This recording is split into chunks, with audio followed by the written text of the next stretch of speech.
বৈষম্য বিরোধী ছাত্র আন্দোলনকে কেন্দ্র করে রাজধানীর পৃথক থানার মামলায় সাবেক আইনমন্ত্রী আনিসুল হক, সাবেক খাদ্যমন্ত্রী কামরুল ইসলাম, সাবেক এমপি সুলাইমান সেলিমের বিভিন্ন মেয়াদে রিমান্ড মঞ্জুর করেছেন আদালত। বুধবার ২৭ নভেম্বর তাদেরকে আদালতে হাজির করে পুলিশ। এরপর মামলার তদন্ত কর্মকর্তারা তাদেরকে রিমান্ড চেয়ে আবেদন করেন।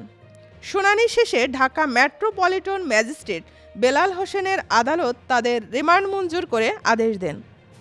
এর মধ্যে যাত্রাবাড়ী থানার হত্যা মামলায় আনিসুল হককে ৩ দিন, লালবাগ থানার মামলায় কামরুল ইসলামকে ৩ দিন, চকবাজার ও লালবাগ থানার ২ মামলায় সুলাইমান সেলিমকে ৭ দিনের রিমান্ড মঞ্জুর করা হয়।